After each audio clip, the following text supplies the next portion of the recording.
Gas के लिए मैंने कल बताया था, कुछ लोगों को गैस इसलिए भी होता है कि वो रॉ वेजिटेबल्स उन पे सूट नहीं करता। अगर वो वाला केस है तो स्टीम वेजिटेबल ले लीजिए। स्टीम वेजिटेबल नहीं सूट करता तो थोड़ा बॉईल कर लीजिए।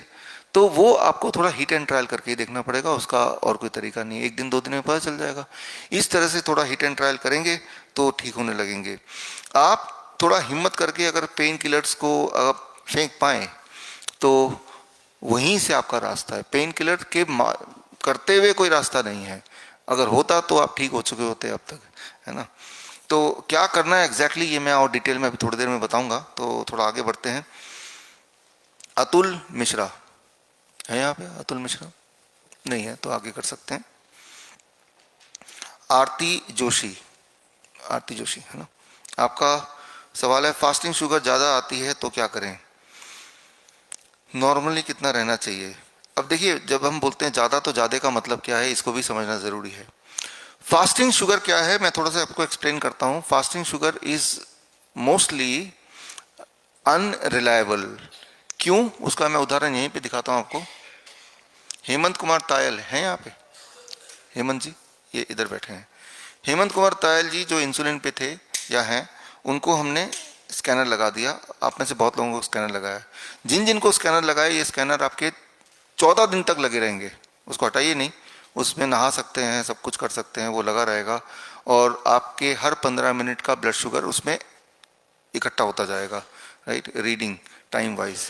और 14 दिन के बाद, जिस दिन से लगा था, यानी कि थर्सडे से लेकर 14 दिन आगे तक के बाद, आप उसको स्टिकर की तरह निकाल देंगे, निकल जाएगा बड़ा आराम से खुद ही। उसको एक लिफाफे में डाल के हमारे एड्रेस पे, ऑफिस के एड्रेस पे आप कुरियर कर देंगे, राइट। तो वो हमें मिलेगा, फिर हम उसको कंप्यूटर में डालेंगे, कंप्यूटर में डालेंगे, उसकी इस तरह का एक ग्राफ बन जाएगा। उस ग्राफ से 14 दिन आपका ब्लड शुगर का कंट्रोल क्या रहा है वो हमें पता चलेगा। और उस पता चलने से अगर कुछ ऐसी चीज़ें हैं जो हमें आपको बताने की ज़रूरत है, कोई ऐसे बदलाव जो करने की आवश्यकता है, तो उसके बेसिस पे हम आपको बता देंगे। तो अगले 14 दिन जब आप वो सर्केडियन चार्ट को फॉलो करेंगे तो आपके बॉडी में ब्लड शुगर रात को कितना रहता है, दिन में कितना रहता है, वो हमें पता चलेगा, जिससे हमें बहुत सारी इंफॉर्मेशन आपके लिए आपके तरफ से पता चलेगी। तो यानी कि जो भी आप घर पे करेंगे, खास तौर पे खाना पीना जो खाएंगे, उसका रिफ्लेक्शन ब्लड शुगर के थ्रू इसमें आपके स्कैनर में कैद होता रहेगा।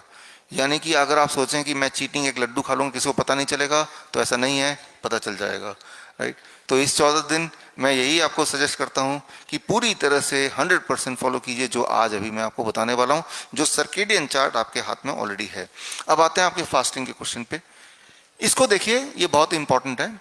इनका आज सुबह का ये जो ब्लड शुगर की रात के 12 बजे से लेके सुबह तक का ये रीडिंग है। आप इस ग्राफ को देखिए, ये स्कैनर से हमने लिया है। रात को 12 बजे के करीब इनका ब्लड शुगर 150 के करीब था, ठीक है ना। और जाहिर सी बात है, जैसे जैसे आगे टाइम बढ़ता जाता है तो ब्लड से शुगर बॉडी यूज करने लगेगा, तो ब्लड का शुगर कम होने लगेगा, ब्लड का ग्लूकोज कम होने लगेगा। तो कम होते होते होते होते करीब ये 3 बजे के करीब ब्लड शुगर लोएस्ट पॉइंट पे था। कितना लोएस्ट? करीब 100 पर पहुंच गया मान लो, राइट। 3 बजे 100 पे था, लेकिन 3 बजे के बाद से आप देखिए अपने आप ही ऊपर होने लगा, दिख रहा है ना। करते करते करते करते जब 6 बजे उठे, अभी भी कुछ खाया नहीं, तो ये करीब 175 पे था, राइट। 100 से लेकर अपने आप ही ऊपर चला गया। तो अपने आप ऊपर चला गया, इसका मतलब ये हुआ, गौर से देखिए, रात को जितना ब्लड शुगर था सोते वक्त, उससे ज्यादा ब्लड शुगर है सुबह उठते वक्त। उल्टा हो गया ना। नॉर्मली तो यही दिमाग में रहता है कि भाई fasting blood sugar should be lesser in comparison to the blood sugar in the before night, ऐसे ही तो आपको लगता है। लेकिन यहाँ पे तो उसका अलग ही दिख रहा है। इसका कारण क्या? इसके दो कारण हो सकते हैं। कारण तो हो सकता है कि तायल जी 3 बजे उठे, एक लड्डू खा लिया, फिर सो गए, ठीक है ना, तो ये ऊपर आ गया। लेकिन ऐसा नहीं है, राइट। यहाँ तो लड्डू मिलेगा नहीं, कोई खाना भी नहीं मिलेगा। तो आपके उठने के 1 घंटे 2 घंटे पहले ब्लड शुगर दोबारा से बढ़ता है, क्योंकि जब आप उठते हैं तो आप कई सारी एक्टिविटी करते हैं, तो लिवर थोड़ा सा ब्लड में शुगर उधार दे देता है। लिवर में जो स्टोर्ड है वो दोबारा से ब्लड में चला जाता है, और उसके बाद this is the blood sugar जो आपको दिखाई देता है, which is called the fasting blood sugar, right. लेकिन इस फास्टिंग ब्लड शुगर को देख के आपको लगेगा अरे ये तो 175 है, ये तो बहुत ज़्यादा हो गया, राइट। तो अकॉर्डिंगली आप अपनी इंसुलिन को बढ़ा देंगे। जब इंसुलिन बढ़ाएंगे तो अगले दिन ब्लड शुगर और नीचे डिप करेगा। जितना ये नीचे डिप करेगा उतना झटका लगेगा, उतना और ऊपर जाएगा। जब ऊपर जाएगा अगले दिन देखिए तो 200 हो गया, तो इंसुलिन और बढ़ा देंगे। इंसुलिन जब और बढ़ा देंगे तो ये और नीचे डिप करेगा। तो जितना नीचे डिप करेगा उतना जंप करेगा, डिप करेगा जंप करेगा। इसे कहते हैं dawn phenomena, DAWN, dawn phenomena. हम में से 55% ऑफ अस, आधे से अधिक लोगों का ये डॉन फिनोमिना पाया जाएगा अगर हम सब इंक्लूडिंग मी स्कैनर लगाएं। तो बोलने का मतलब ये है कि हम सब का ब्लड शुगर लोएस्ट पॉइंट पे रहता है हमारे उठने से एक आध घंटे पहले, और फिर थोड़ा सा ऊपर चले जाता है। और कई लोगों का 55% लोगों का ब्लड शुगर सुबह वाला अधिक होता है इन कंपैरिजन टू सोने से पहले का। तो फास्टिंग ब्लड शुगर कम होना चाहिए, ये एक मिथ है। फास्टिंग ब्लड शुगर कम क्यों नहीं होगा वो मैंने आपको दिखाया है। ऐसे ही हम अगर सभी के देखेंगे तो अधिकतर हम जितने लोगों ने यहाँ पे स्कैनर लगाया आधे लोगों का ऐसा ही कुछ दिखेगा, आधे का नहीं भी दिखेगा। यानी कि fasting blood sugar is random, किसी का अधिक आएगा किसी का कम आएगा। आधे लोगों का अधिक आएगा इस तरह से इनकी तरह, और आधे लोगों का वो यूनिफॉर्मली जितना यहाँ पे है ऐसे करते करते करते करते नीचे भी जाएगा। दोनों तरह के बॉडी का बिहेवियर हो सकता है, राइट। तो फास्टिंग ब्लड शुगर को कभी भी हमें देख के जजमेंट नहीं करना चाहिए। कितना होना चाहिए ब्लड शुगर, हमने आपको बताया कि अगर 250 mg पर डेसीलीटर से नीचे नीचे कभी भी है तो एक्सेप्टेबल रेंज में है, it is acceptable range, right.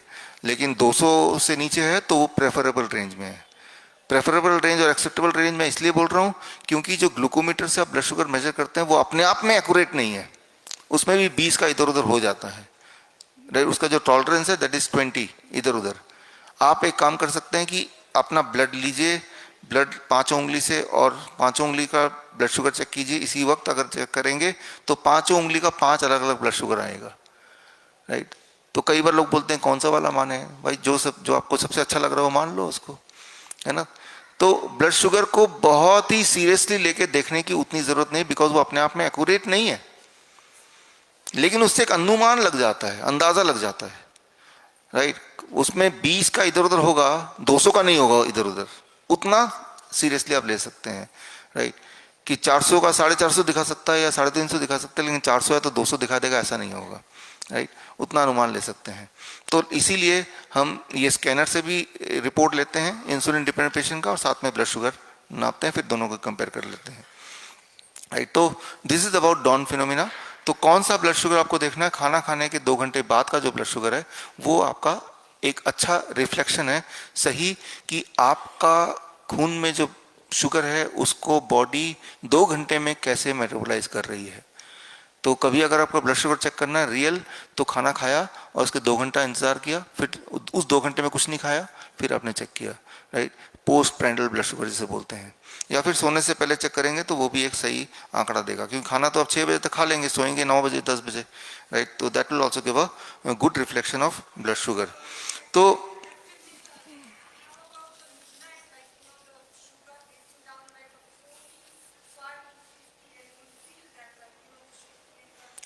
ये मिडनाइट में उन्हीं लोगों का ब्लड शुगर लो हो जाता है जो दवाइयों पे होते हैं।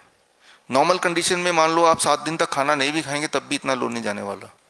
इसीलिए मैं आपको इंसिस्टिंगली बोलता हूं कि इन दवाइयों से किसी भी तरह से पीछे छुड़ाना से ही आप ठीक रह पाएंगे। जो भी लोग ब्लड शुगर की मेडिसिन लेते हैं उन्हीं में ये सिम्टम होता है, it becomes very low in the middle of the night, right. So that is because the influence of the diabetes medications. तो डायबिटीज मेडिकेशन को छोड़ना आपके लिए आवश्यक है, नहीं छोड़ेंगे तो बहुत लो। देखिए हाई ब्लड शुगर से आपको उतना खतरा नहीं है। मान लो किसी का 400 ब्लड शुगर रहता है तो 6-7 महीने लगेंगे आपके बॉडी में डैमेज करना शुरू करने के लिए। लेकिन अगर लो ब्लड शुगर हो गया 50 से नीचे चला गया तो एक ही दिन में आप कोमा में चले जा सकते, कोमा एक ही दिन में डैमेज हो जाएगा, एक ही बार में डैमेज हो जाएगा। तो high blood sugar is not that damaging as low blood sugar is. और लो ब्लड शुगर ऑटोमेटिकली अपने आप नहीं होता है, बॉडी का मैकेनिज्म ऐसा है कि जब बॉडी में शुगर, ब्लड में शुगर कम होगा तो हमारे मसल से शुगर लेके, लिवर से शुगर लेके ब्लड में डालने लगेगा बॉडी अपने आप ही। आप कभी गौर करेंगे, ये एक्सपेरिमेंट करके देखिए, आप अपना ब्लड शुगर नापिए, जो डायबिटीज के पेशेंट नहीं वो भी कर सकते हैं, और फिर एक्सरसाइज कीजिए खूब तेजी से। एक्सरसाइज करने के बाद दोबारा ब्लड शुगर चेक करेंगे तो ब्लड शुगर कम की जगह ज़्यादा होगा, राइट। तो आप सोचते हैं अरे मैंने एक्सरसाइज किया तो इसीलिए किया कि ब्लड शुगर कम हो जाए, क्योंकि जब एक्सरसाइज करते हैं तो आपके बॉडी को पता है कि आपकी बॉडी को ऊर्जा चाहिए, तो बॉडी में जो स्टोर्ड फैट है या बॉडी में जो स्टोर्ड ग्लाइकोजन है वो बॉडी ब्लड में डालता है। तो आपके एक्सरसाइज से डायरेक्टली प्रोपोर्शनेट ब्लड शुगर नहीं है, राइट। लेकिन और बॉडी हमेशा चाहता है कि शुगर का लेवल एक मिनिमम लेवल बना के रखता है, लेकिन ये मिनिमम लेवल से नीचे कब आता है, जब आप दवाइयों पे रहते हैं। तो ये दवाइयाँ बहुत डैमेजिंग होती है, और इन्हीं दवाइयों की वजह से जब किडनी फेल होता है तो डॉक्टर बोलता है डायबिटीज की वजह से हो गया, हाई ब्लड शुगर की वजह से हो गया। हाई ब्लड शुगर तो रहा ही नहीं ना, अगर आप दवाई ले रहे हैं तो। दवाई अगर ले रहे हैं तो हाई ब्लड शुगर कैसे रहा, फिर तो ब्लड शुगर नॉर्मल हो गया।